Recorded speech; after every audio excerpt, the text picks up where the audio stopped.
welcome everyone to another episode of the Slumber Party Cinema Show. I'm your host, Kyle. I got my popcorn, I got my PJs. You know the deal by now. I usually invite my co-hosts out, but my co-hosts are not here today. Jay and Mike are both in a play in Boston right now, so I finally found a new friend. You might remember him from the first episode, director of Face Crusher. Bring out my buddy, Luke St. Germain. Yeah! Right here, bring it in. Oh. Welcome everyone. Here we are. We got Luke here. He's already going to the couch. He doesn't even want to join me up here, and that's okay.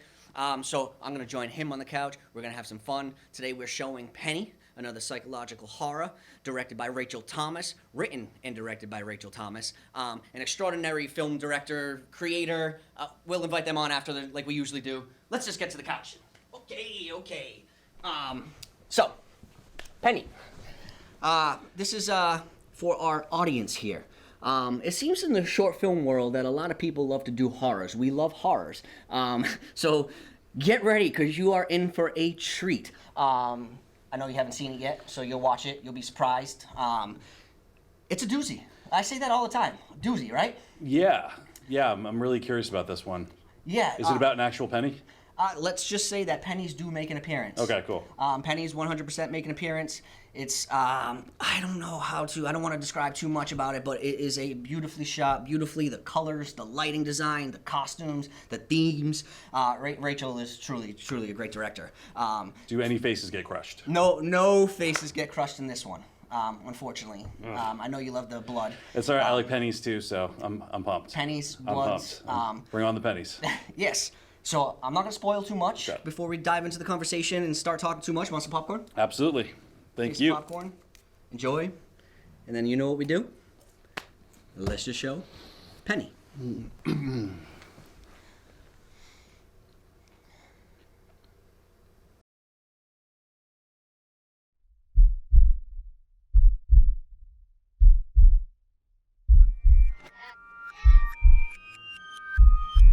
Listen, you need to listen.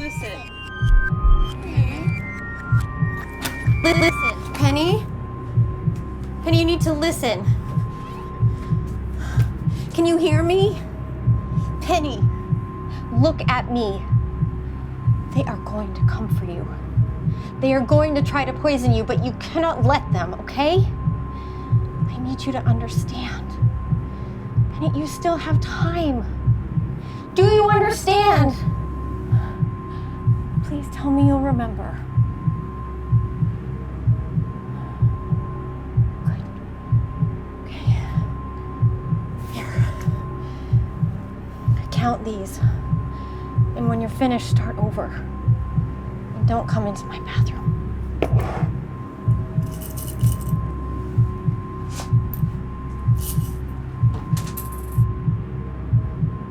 No matter what.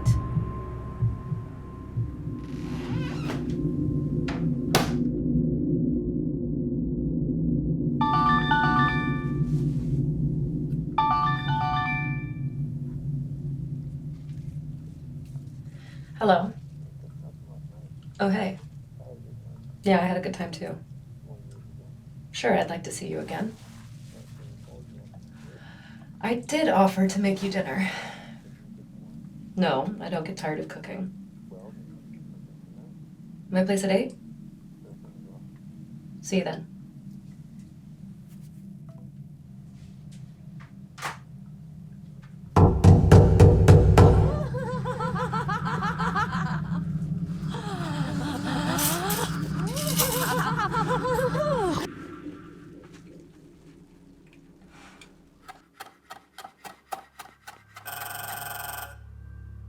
What is that incredible smell?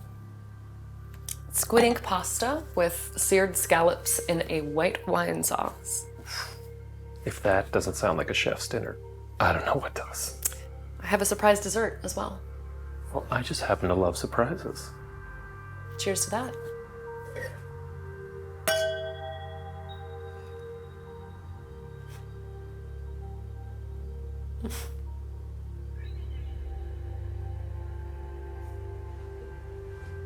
Let me help you with that. No, sit. It's time for dessert.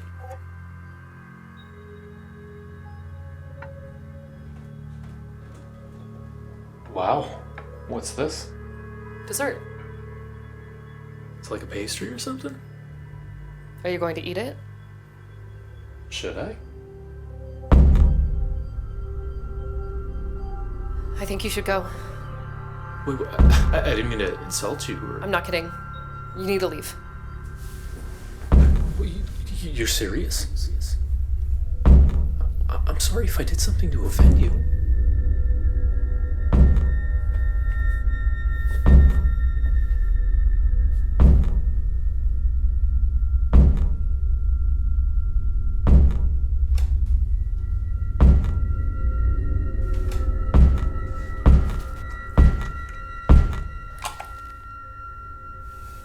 Please stop.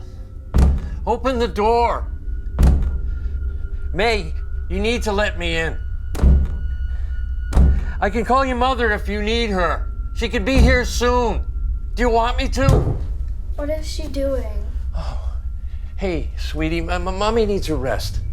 Hey, if you start reading your book, I'll be there before you know it. Why can't she? She can. Or I could, if you want me to.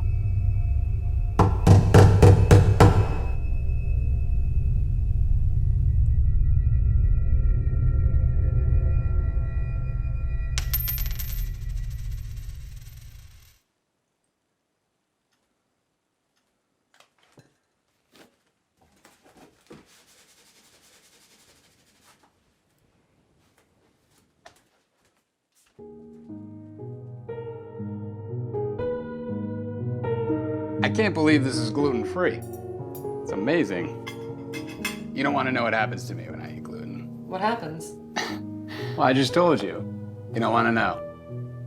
But I do. I recently took this spiritual healing class, and it totally blew my mind. Did you know that you can change things and fix them just by the way that you think about them? Are you trying to fix something? Yeah. No, I guess so.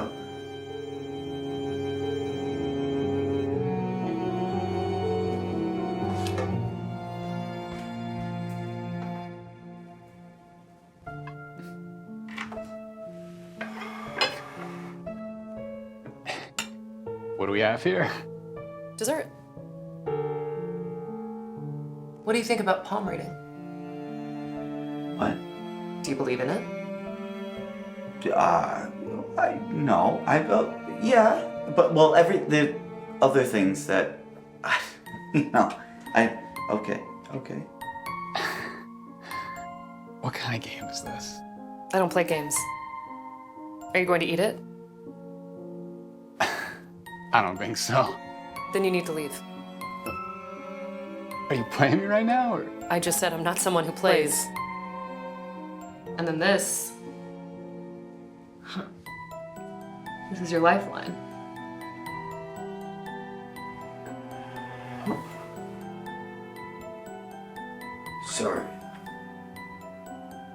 Sorry, where's the bathroom? Is everything okay? Oh, yeah. Sorry. I thought we had something going on. Well, you need to rethink your thought process.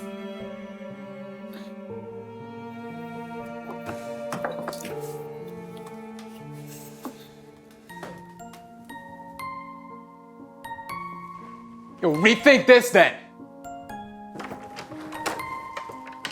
You could have just told me you weren't interested. No. I'll call you, okay? I'll call you.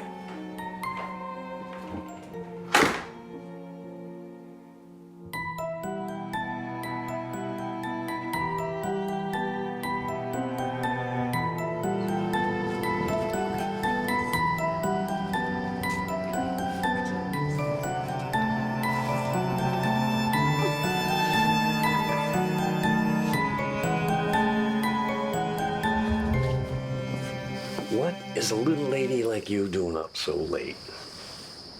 She wanted to dance with us, I think. May, That's enough. Let's not get her all wound up. She's not a toy, Dante. Are you, my little shiny girl?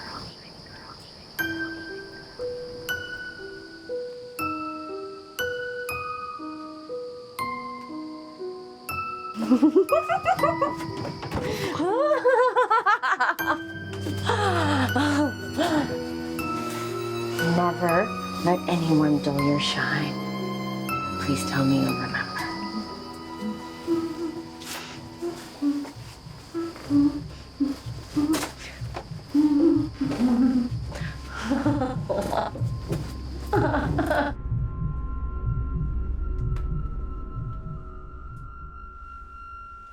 You need to help me.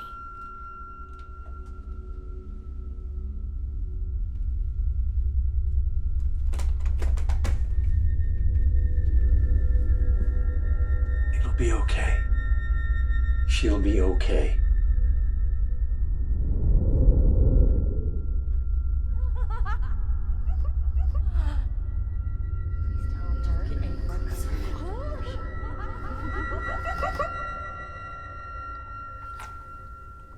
You know, there's something satisfying about being with you. What does that mean? It means I like you, and I really love your cooking. I'd be insulted if you didn't. Well, you know it's hard to make a guy like me full, but you may have done it. You didn't leave room for dessert? I can always make room.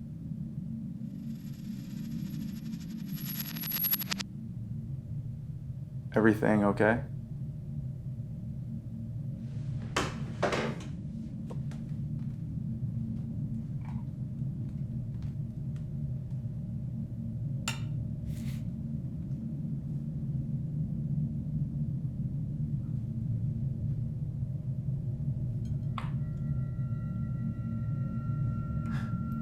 Check this out.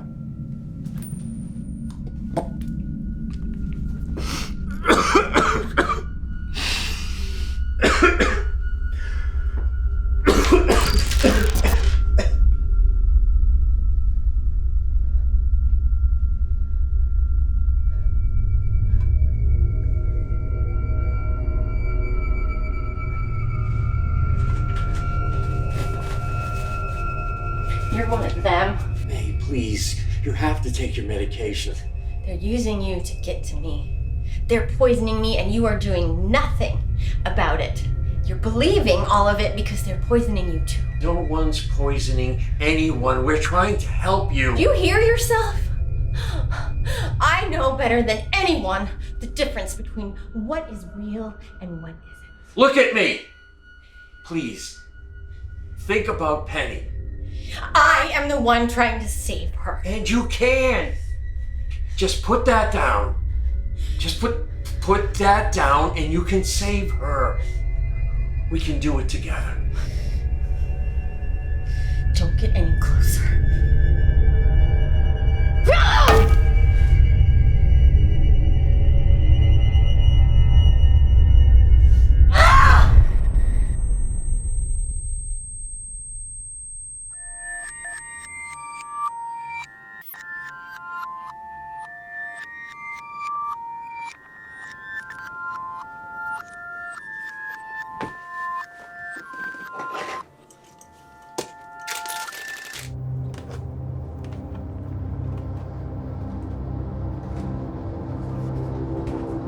Daddy?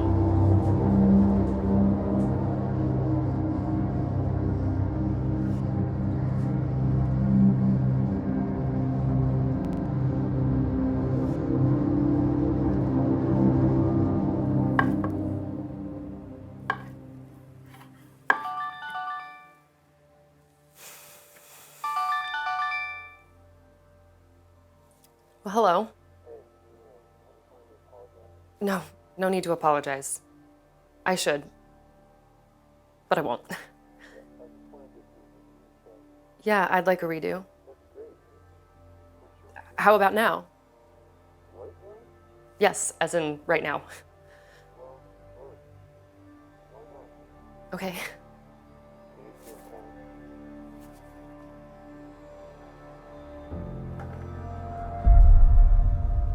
So do you want to tell me what that was about? What it was about? Let's not do that. Do what? Answer questions with questions. You know what I'm talking about. There's something about you that I just can't figure out. What does that mean? I don't know what it means, but it's shiny. Whatever it is. Shiny doesn't last.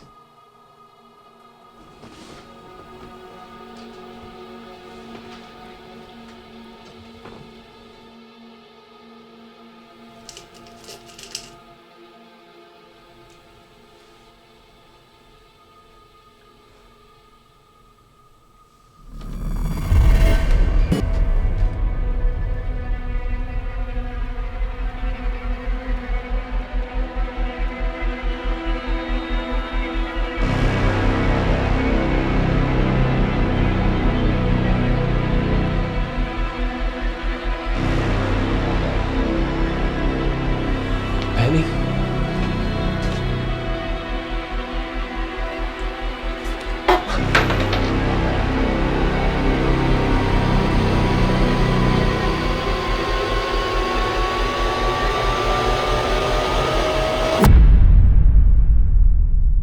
It'll be okay. She'll be okay.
Okay.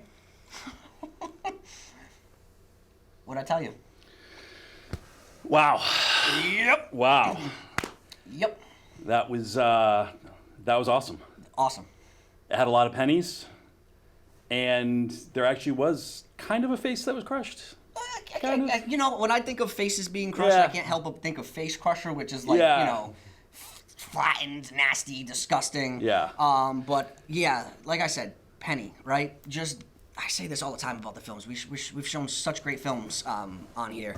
But the way it moves, the character building, I love the way the suspense is built throughout the film. The acting is top notch. Just everything about it in a sense. I just love it. You gonna say something? There's a lot going on here. There's a lot to talk about. A lot of really interesting things. I keep getting my head around what the penny means. It seems like there's kind of like a lot of symbolism going on. I don't know if you have any thoughts on that. No, one of the questions I'll probably ask is definitely a symbolism of a penny. And I don't know how to describe it. I'm probably going to invite Rachel on pretty soon, like Cool. we usually do, just because I do have like a bunch of questions, so they're fresh in my mind and stuff like that. But like a little fun fact is, obviously, if you've seen The Critic, Blood Brothers, I love lights, visuals, all of the above. Yeah. And I will say that I did tell Rachel that if I was to ask someone to direct my next film, it might be her. I just, the way she directs and moves, and with that comment, Yeah. I'm just going to invite our guest on. Let's do it. Let's just invite Let's do it. director, writer, extraordinaire, Rachel Thomas. Come on the show. Yes, come on in. Come on in. I'm a hugger. Is that all right with you? Oh, yeah. Welcome to the Slumber Party. I brought you I guys think a you know present. Good to see you. Great to see Thanks you. for coming. This is the original penny jar from the film with some fake pennies in here that were probably in the actor's mouth. So I don't know if you actually want to touch them. Do I eat that too or no? If you'd like to. No, I'd rather not. Oh. We saw how you're feeling. I'm all set with those pennies. I'll hold on to it. Do you want to hold Precious on? jar. Do you want to put them right up front and Put 'em center? here. Yeah, sure. It's like they're a centerpiece here. So I was literally about to like start talking. Also, I don't know, some of our guests have never been like the most comfortable. So this is Strange Days Horror Fest. They sponsored our first season. So if you're ever like, I don't have anything I want to talk about right now, you know what I mean? Sometimes I give it a hug. A security pillow? Yeah, it's a security pillow. I love it. Comfort Okay. pillow. And if there's a real emergency, there's an emergency frog over there on the chair. Yes. So, just in okay, case. so I have a lot of. That's crutches right usually now. where Jay sits, but you know, Jay didn't show Hi, up. Jay. Do you like popcorn? Yes. You don't have to have any if you I'll don't. have a little. I'll go Okay. suck my teeth. Yeah, just because one time it got stuck in my throat while we were. It was terrible. Yeah, so I was about to start talking all the things about the movie. I try not to talk too much without you here and stuff like Yes. that. I was telling Luke that I told you that I could imagine you directing one of my films. But before we get into your film and before we dive into Yes. the deeper conversations, I always start with the first question of, what's your favorite film? I think this is such a hard question. It's a hard question. It's a hard question because, it changes all the time. But Yep. I think one I revert to, and it's classic, is The Silence of the Lambs. I mean, it's just the psychological thrill, the horror, the acting, all of it, and it really holds up over time. Yes. It's just masterfully done. I normally don't like gore that much, believe it or not.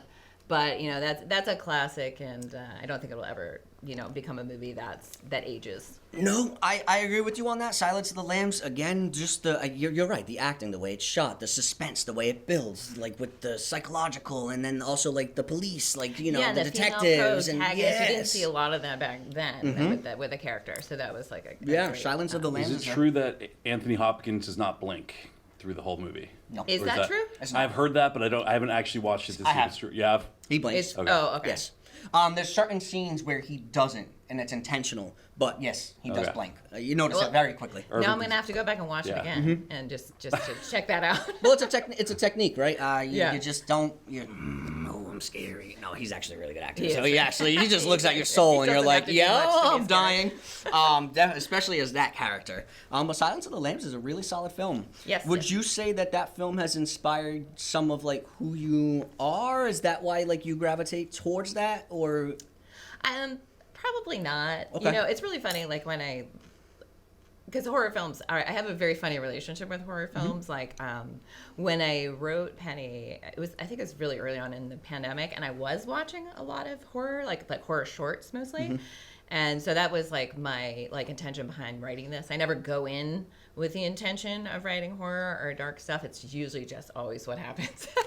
But with this one, I did have a little bit more of an intention of it, and it was kind of more of a fun writing exercise for me to do that. And I when I was thinking of what it could be about, I landed on an unstable parent from a young child's perspective, which would be very frightening, and it's very real.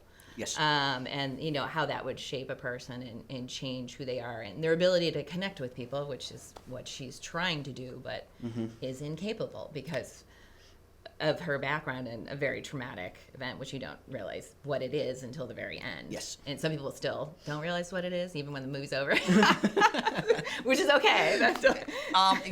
Sometimes I think it's just like theater in itself, right? Sometimes with movies, I know some people love like clear endings and you wrap it up all nice in a bow, right? I'm a theater guy, and so there's something about your film that it leads to a conversation. And I think that's the powerful thing, and I think that's what your film does. Thank you for saying that. That's usually what my intention is with films, and not to be mysterious. Yes. But that's what I like to watch, and I like to think, and I like to make people think. I don't like it to be spoon-fed. I don't like it when it gets too far the other way, where it's so mysterious, and you're like, I don't know what the hell is happening at all. Like, so I try to be a little like based in reality. Okay. But to give it a little more layers where people can dissect it in different ways. Yeah, so I will ask, because I'm very curious about, while we're on this, because one of my questions would be like the inspiration behind. I know it deals with mental illness and stuff like that, but like what was the inspiration for this exact vehicle, for the pennies? Like what drove the inspiration to write this script? Was it always like this script? I know that's two questions in one. Yeah. It's funny because I found I have a notebook of just ideas that, scrawled ideas. Some of them don't even make sense, and I'll occasionally revisit it. And it was way after the film was done, and I found this little thing, and it was supposed to be, I do other writing other than screenwriting, and it was for flash fiction, and I talked about a little girl eating pennies to deal with trauma. It was a coping, a soothing mechanism for her. And it was literally like 5 sentences, that. And so I must have gone when I was writing this and I landed on the character, and I started with the young Penny. That's where the story originates. And then I built out, I was like, what would she be like when she's older? Like what this horrible thing happened, and like what kind of adult would she be? And so it kind of bloomed out from that. And so, but I don't remember looking back at that notebook, but I had to have. And then okay, that's where the pennies are going to come in. That's a great way for her to, and then the weird dessert. I mean, I just come up with weird stuff. We love it. I mean, as an audience member though, we're sitting there watching, like, what's going on? Like, where are we going? Like, in a good way, right? You know what I mean?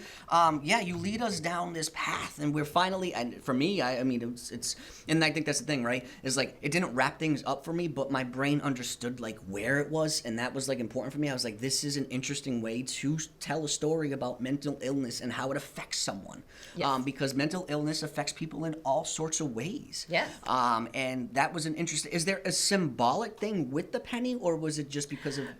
Well, I think it originated just from a random idea, but like there's a fun fact other than like, building out the screenplay, I wanted the audience to, be questioning, is this really happening? Is she mentally ill like her mother? Because it can be genetic.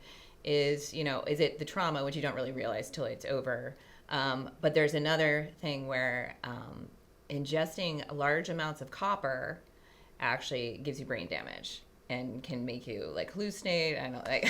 So there's another layer that you don't see in the film. You don't. It's never evident. And I didn't ever show little Penny starting to eat the penny, so it's implied. So you really kind of have to work to get there, and you wouldn't understand the copper poisoning thing, but that's also happening.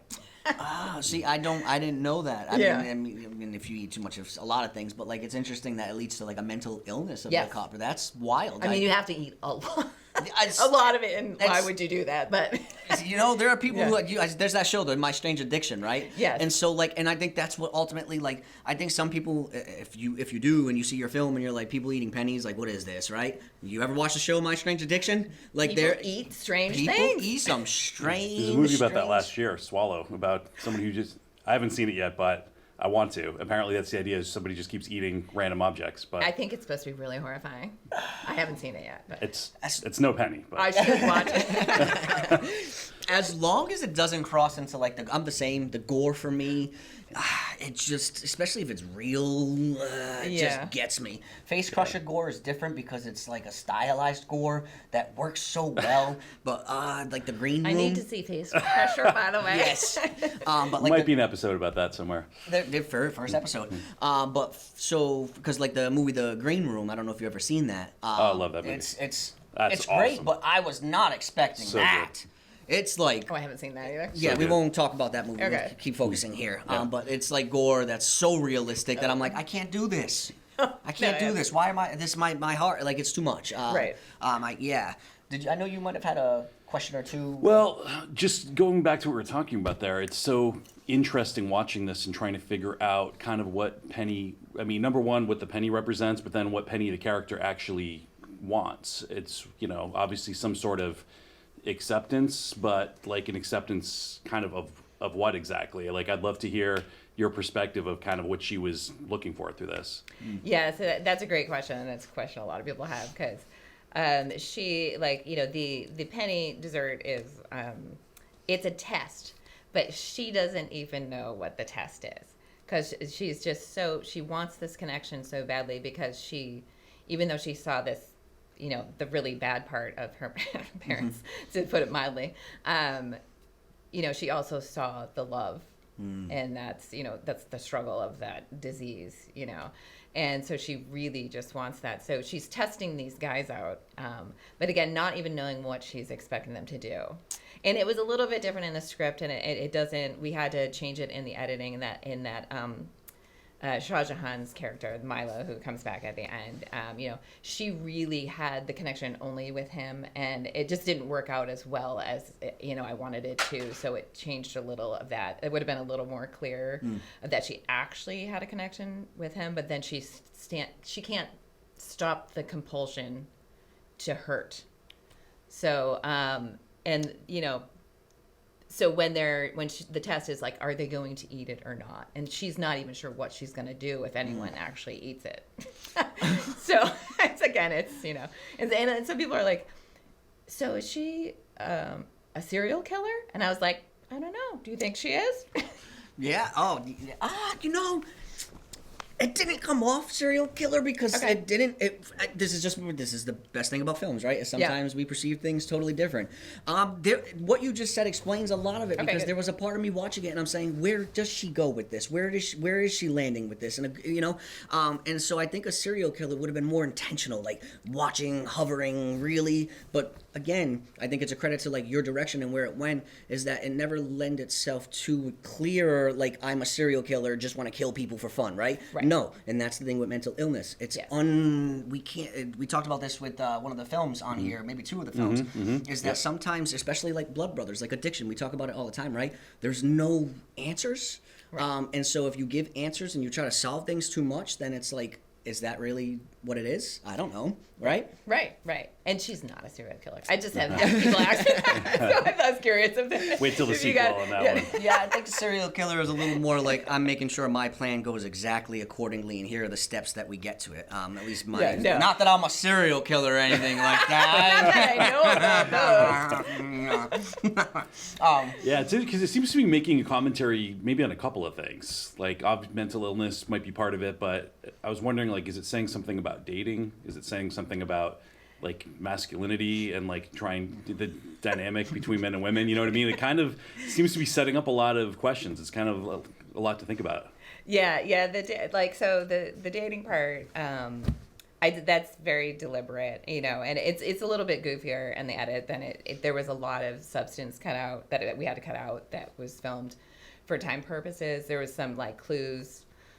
There was more context in those dates than are shown. But I wrote those deliberately to add some, a little bit of dark comedy about dating, because it's such a heavy topic. The rest of it's so heavy. We got mental illness, murder, and suicide all in like 15 minutes. So like I wanted to break that up with like goofy dating stuff that people can relate to too, like how awkward it can be, even if you don't have like a traumatic past or whatever. It can be awkward, trying to connect with people. So there is that commentary in there as well.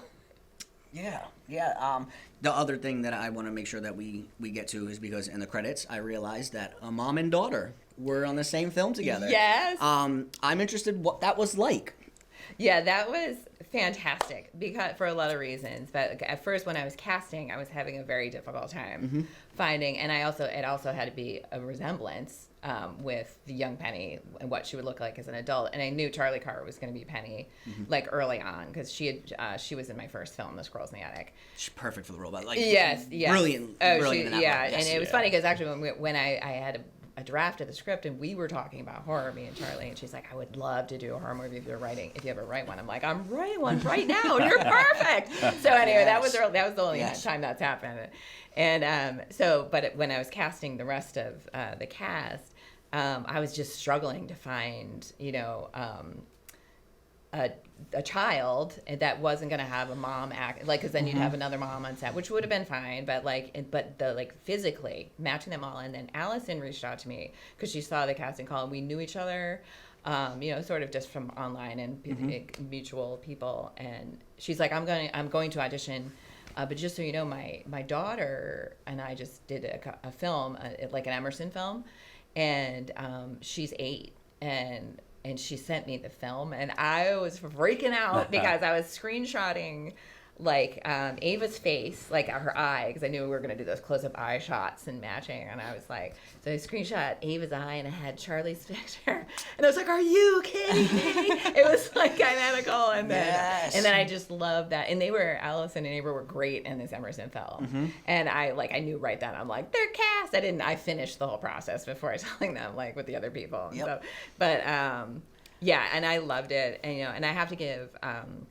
Allison like huge kudos because she was doing a very difficult role and being a mother on set. And Ava was 8. She looks a little bit older, but she was 8 and she was fantastic. But she was up like at 2 o'clock in the morning, like a few nights, and I felt like horrible. And she's lying in that tub for so long. It's only on screen for 2 minutes, but she's lying there and she's like, "Someone put Ava to bed." And it's like 2 o'clock. We're like, "Oh yeah," and she's bouncing around having the best time. Of course, yeah. So I love the experience, and I just want to give Allison credit for this. That was a lot, and she was fantastic.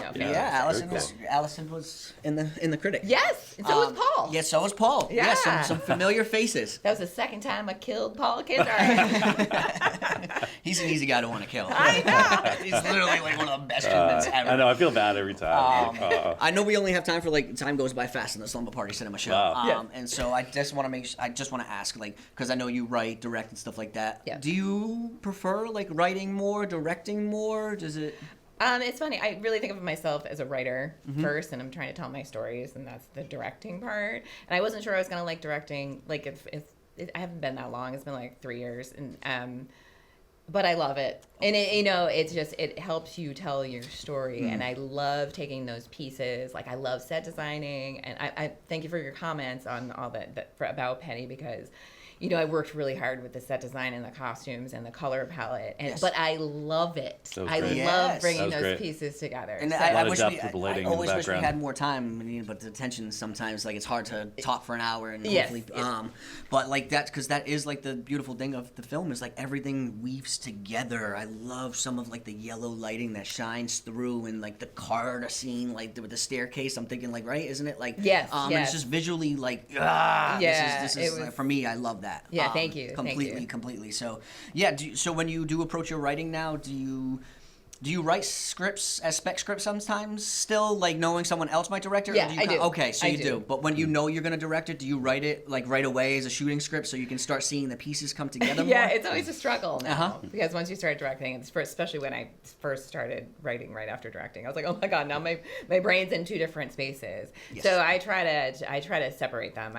I try to just have a writing brain and not worry about production. It's hard because you're like, oh my god, if I write this, it's almost impossible to do. Yes. But then I find you just have better writing if you do it, and then you can always pull back from that. 100%. Yeah. And sometimes on the show we have little education moments, and I'll look because some of my students might be watching, some aspiring filmmakers and stuff like that, right? And so a part of me always thinks so in writing, there's a spec script and there's a shooting script. So a spec script is written on speculation. You're hoping that a director, a producer, some company picks it up, and then they turn it into a film where they add the direction and the camera stuff. And now a shooting script is written in a sense, so it has a lot of the details of panning in, tilting up, tilting down, a lot more of the creative stuff that goes into what you actually see on camera a lot of times. And so that's a 101. There's a lot more detail to it. That's a 101, just in case there is some aspiring filmmakers who are what's the difference between, because when I first started writing in 2000, I was an actor for so long, I didn't really know the difference between a spec script and a shooting script because I was new to writing. Right. And I was always writing a shooting script kind of before and I was like, oh no, this is not good.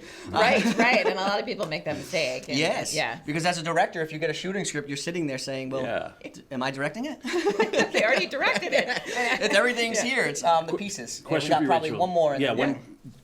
Hopefully a quick one, but a lot of people have written maybe scripts and haven't really made the jump into learning how to make them. When you decide you were going to make it, who did you start getting attached to first? Did you say, I need to find a director of photography, I need to find the right actor? Who did you immediately start to attach to it when you're putting it together? So for my first film, The Squirrels in the Attic, I found a producer first. And then I have built a great relationship with them. and they were on Penny too. It was Sea Point Studios. Yes. Yeah, so we've kind of grown together. I think that's a great starting point for people, and then you can kind of build out from there. And then you start to build like a community. And as we all know, like we all, it's kind of run in circles, and people can all work together. Like it's really great. Yes. So Nice. Yeah. Is it doorbell? Yeah, I just heard something. But whenever you order food, you can come in. Whoa, what have we here? You order this? Am I supposed to eat this? Is that something we can eat? looks like a treat to me. There's 3, so. You gonna try one?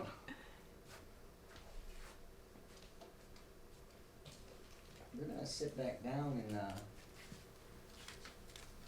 I don't really like the way she looks at the camera. What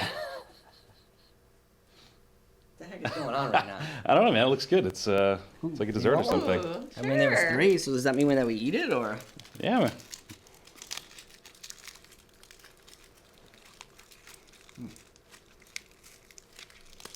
Is it good?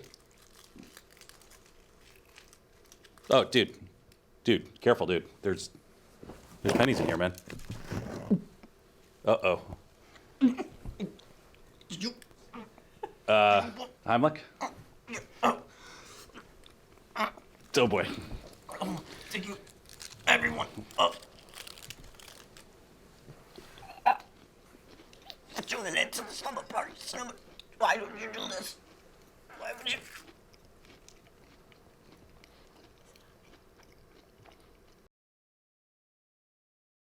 You okay? It's fine to me. He's just acting, right? I'm just.